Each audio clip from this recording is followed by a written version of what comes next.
We united Europe like it hadn't been united for years, adding Finland and Sweden to NATO. 10 days before he died, Henry Kissinger called and said, not since Napoleon has Europe not looked over their shoulder at Russia with dread until now. Until now. Well, guess what? Putin thought he'd take Kyiv in 3 days. 3 years later, Ukraine is still free.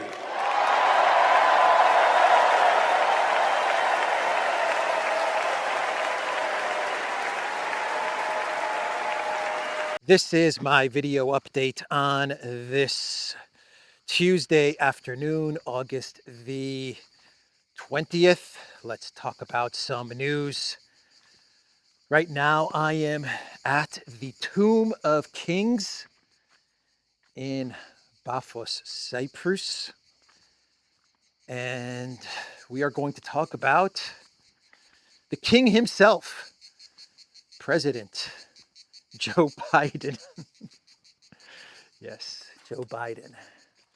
The Tomb of Kings.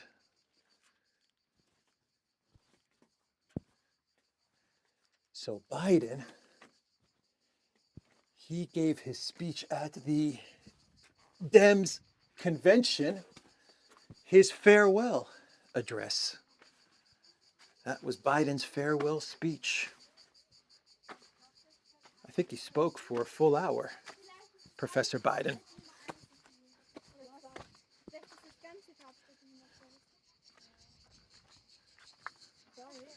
Do you know which number? Do I know which number this is? Yeah. No. All right. I didn't know there were numbers. Yeah. I had no, there are numbers? You can scan and then you get an explanation about the... Oh, okay. Oh, wow. That's cool. You see? I can't find it. You see Cyprus tourism? Bye-bye. Good luck finding number 10.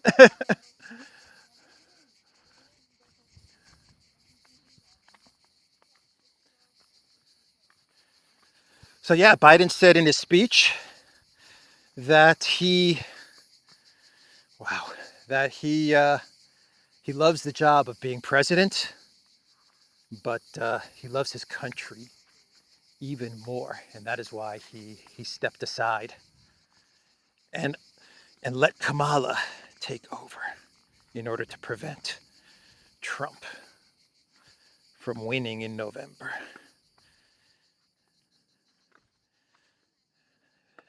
Joe Biden. One day there will be a tomb of kings in honor of Biden. A great man, a great president, that Joe.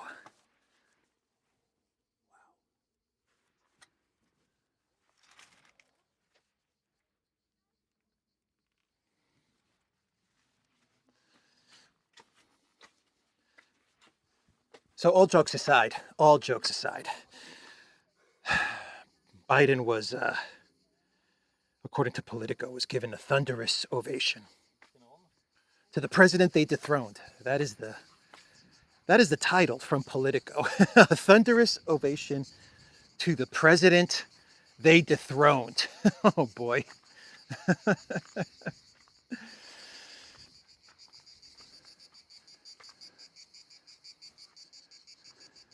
The people at the convention were clapping at the man that they coup d'etat. Right? Right. The man that they couped. It was a humiliation, if you ask me. A humiliation. I don't think Biden is happy about everything that went down. But I guess Biden got the send-off that Jill and Hunter negotiated, right? His legacy, Biden's legacy.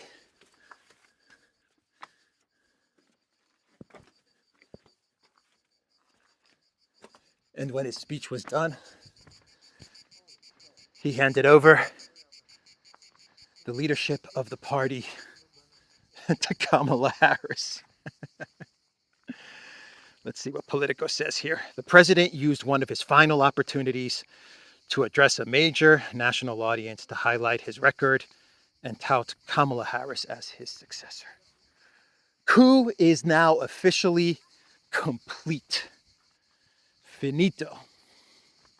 What a way to end the coup story of Joe Biden. To a thunderous applause. So that was Biden at the convention. A lot of protesters, by the way, at the convention. And from what I understand, they broke through the first line of police barricades. And things got pretty crazy at the convention. So let's now talk about what's going on in Kursk and some comments that another king, a Churchillian man, Mr. Elensky, some of the comments that the Churchillian king in a green t-shirt made yesterday. Elensky said that the operation in Kursk has the objective of destroying Russia's war potential. Yep, that is what it's all about. It is now about destroying Russia's war potential, according to Elensky. Here's his quote. It is now our primary task in defensive operations overall to destroy as much Russian war potential as possible and conduct maximum counteroffensive actions. This includes creating a buffer zone on the aggressor's territory. And the Ukraine military, they blew up 3 bridges in the Kursk area so that they can begin to create a buffer zone and hold on to this territory and degrade Russia's war potential, as Elensky says. But more importantly, according to Politico, what Ukraine is really trying to do is they are trying to negotiate a peace on their terms, on Zelensky's 10-point peace plan. And by occupying Russian territory, what the Elensky regime will be able to do is they will be able to negotiate this peace without having to negotiate directly with Russia. Ukraine wants peace talks in wake of Russia incursion, but not directly with Putin. Kiev is increasingly looking to the model of the Black Sea grain deal, where Russia and Ukraine struck separate agreements with intermediaries. So Politico is saying that the basis of these peace talks is going to be the Elensky 10-point peace plan. 10-point peace plan. 10-point peace plan, Podolyak. This is going to be basis of negotiations, my peace plan. And yeah, as they occupy Russian territory and hold on to this Russian territory and destroy bridges so that they can begin to consolidate their gains in Russian territory, they will be able to gain leverage over Russia and get Russia to agree to mediation for a peace deal, but not direct talks. So in the format of the grain deal, which I believe the Elensky regime and the collective West has not quite understood why Russia agreed to the grain deal. But anyway, that's a different video for a different time. But they believe that in much the same way that the grain deal was hammered out with mediation from the UN, and both parties talked to the mediator and they didn't need to talk directly to each other and they agreed on the terms of the deal. Ukraine is saying that this is the ultimate goal of the Kursk operation. So Elensky's going to get some organization or some country to mediate. Russia's going to have to agree to this mediation because Elensky has degraded their war machine in the Kursk incursion, and Ukraine is now occupying Russian territory, and this is huge leverage over Russia, according to Elensky. So Russia's going to also agree to this mediation, and they're going to strike a ceasefire deal. There it is. The ceasefire deal is going to freeze the conflict in a type of East Germany, West Germany format. And yeah, that's it. That's the operation, everybody.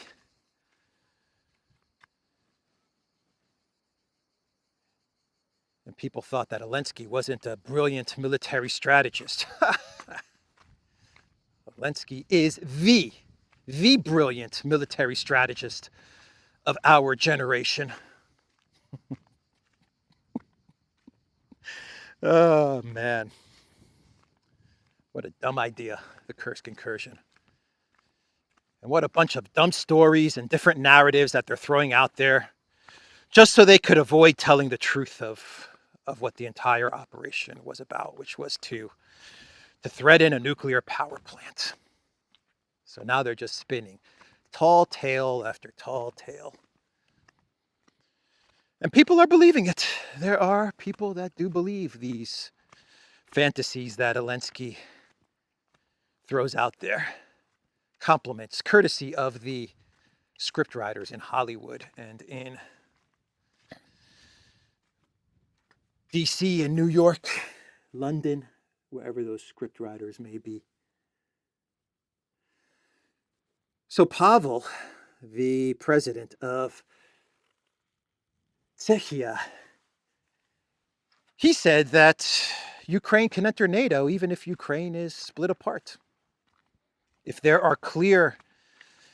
a clear separation, a clear demarcation and boundaries for what Russia has and what Ukraine retains, then according to Pavel, Ukraine can be let into NATO. Why not?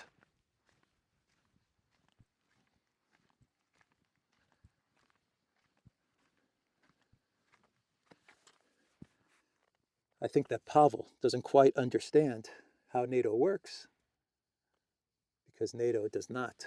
Well, if you go by the book, NATO does not let countries enter the alliance that have territorial disputes or that are engaged in some sort of a conflict. But, in the case of Ukraine, I guess an exception can be made. I don't think the US would go for this, though. I don't think Germany would go for this. But that's what Pavel is floating out there. Let Ukraine into NATO, even if it is split apart. NATO has Ukraine has shown NATO that they're capable of military operations into Russian territory. So for Pavel, Ukraine would be quite the asset for the NATO alliance. So that's Pavel. That is what he said. Modi's going to be in Kiev in the next couple of days. Oh boy. Elensky curse. Be very careful, Modi. You better call Orban. Get the secret from Orban as to how he avoided the curse. But Modi's going to be in Kiev, and the reports are later this week. And the reports are that Modi is going to offer up mediation to resolve the conflict in Ukraine. He'll be able to relay messages between both sides, even though they don't want to talk to each other. He'll be in the middle. That is what Modi has offered as he heads to Kiev. But what Modi is really trying to do is he is trying to remove all the pressure that the US is placing on India and has been placing on India since the beginning of the conflict. So he kind of has to go to Ukraine, I guess, in order to get the US off his back. Russia's not going to be negotiating with Elensky after the whole Kursk thing. Russia's pretty much told BRICS, India, China, Brazil, South Africa, no more negotiations, no more Putin terms for a ceasefire. We're done.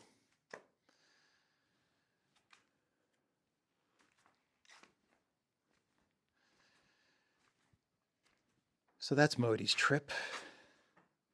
What else? The Wall Street Journal is reporting that the Biden White House is very worried of the retaliation. Is this it? Yes. Yeah. This is it? Yeah. Really? And opposite, this is the third. There you go. You found it. Good job.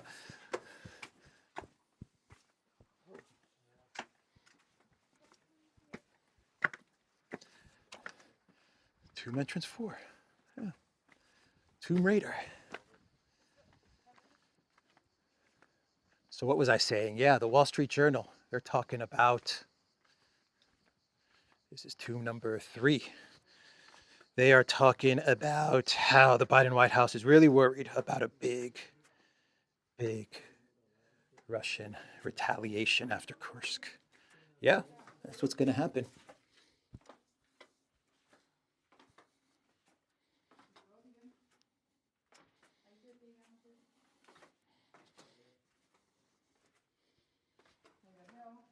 Det eneste, jeg kom for at se, det var faktisk det her tempel. Men hvorfor har den bygget som et tempel?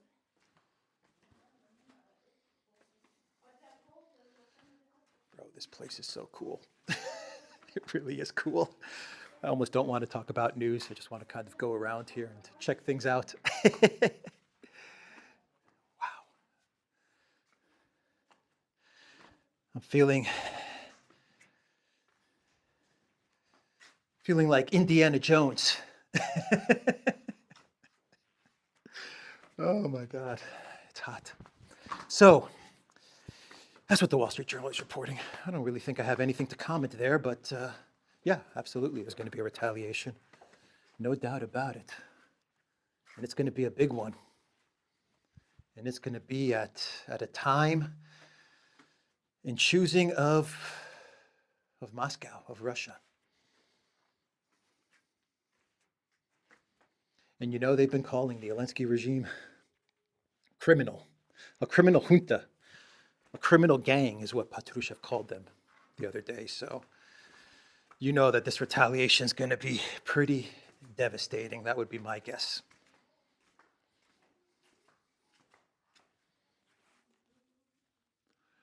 Okay, so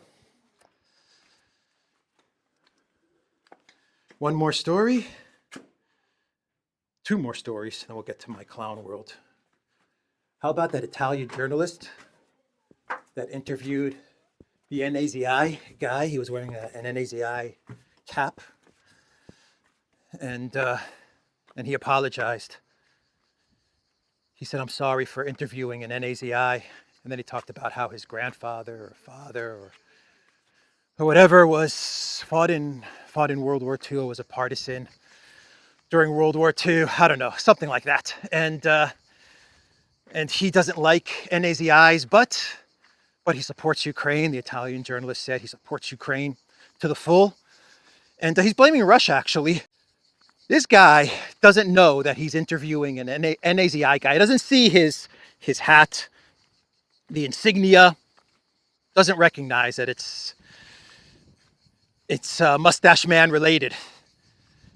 And he apologizes for it. And then he blames Russia. And he says that this has been amplified by Russian propaganda and Russian trolls. Dude, just accept responsibility. Just be accountable for your dumb decision to interview someone and not realizing that person was Mustache Man connected. I mean, no, we're going to blame Russia, according to this Italian journalist. Always Russia. Always blame Russia.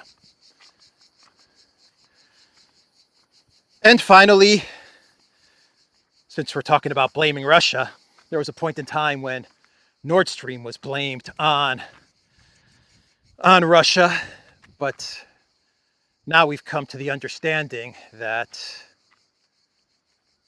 it wasn't Russia. It was definitely Ukraine, according to the Wall Street Journal, right? Nothing to do with Bidenopolis. That's not Biden's legacy, everybody. His legacy is not the blowing up of Nord Stream. How dare you even think that? He loves his country. He sacrificed his position as president for his country. It was Ukraine. It was the Elensky regime. It was ambassador to the UK's Aluzhny. That's who did it. But yeah, Donald Tusk, he put out a tweet, Twitter X post the other day, and check out what Tusk wrote.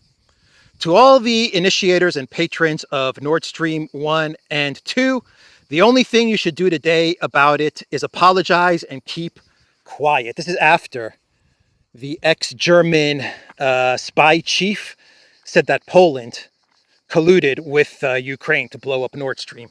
Specifically, Duda and Elensky had a deal to blow up Nord Stream. Hey, Duda, what you think? Me, you? We blow up Nord Stream? Okay, Volodymyr. I'll agree to blow up Nord Stream, but first, you got to give me another whiff of that Elensky number 5. Okay, Duda, come here, give me a hug. Smell my Elensky number 5, then we blow up Nord Stream. Yeah, and Tusk is now telling everybody to just keep quiet, damn it. Just keep quiet. Stop talking about Nord Stream. Let's not talk about it. Is that an admission of guilt from Tusk? That's what it sounds like. Sounds like Tusk is basically saying, yeah, you got us. You got us, but let's just forget about it, man. Just forget about it. Stop talking about it. And let's move on. It was just a little pipeline, man. Nothing, no big deal. No big deal. It's like blowing up a fire hose or something. It's not a big deal, man. Just keep quiet. So that was the post from Tusk. And before Clown World, the Ukraine parliament, they have decided to ban the Ukrainian Orthodox Church, the real Orthodox Church of Ukraine. They are going to ban it, and they're going to start promoting the heretical, fake, CIA-funded, sponsored. Mike Pompeo is the person that, I believe, created this church, the Orthodox Church of Ukraine. The OCU is going to be the Orthodox Church of Ukraine, heretical. But that's what the Ukraine parliament has voted on, and the real church, the Orthodox Church in Ukraine, has now been banned. Very sad news, very disturbing news. The Ukraine Orthodox Church. And Ukrainian citizens, believers, Orthodox believers in Ukraine are very upset about this, and they are protesting this, and I don't think they're going to allow this to happen, but we'll see. We will see. This may be the beginning of something. So, Clown World, we go back to the convention, and everyone is talking about Kamala coming out in a tan suit, tan attire at the convention.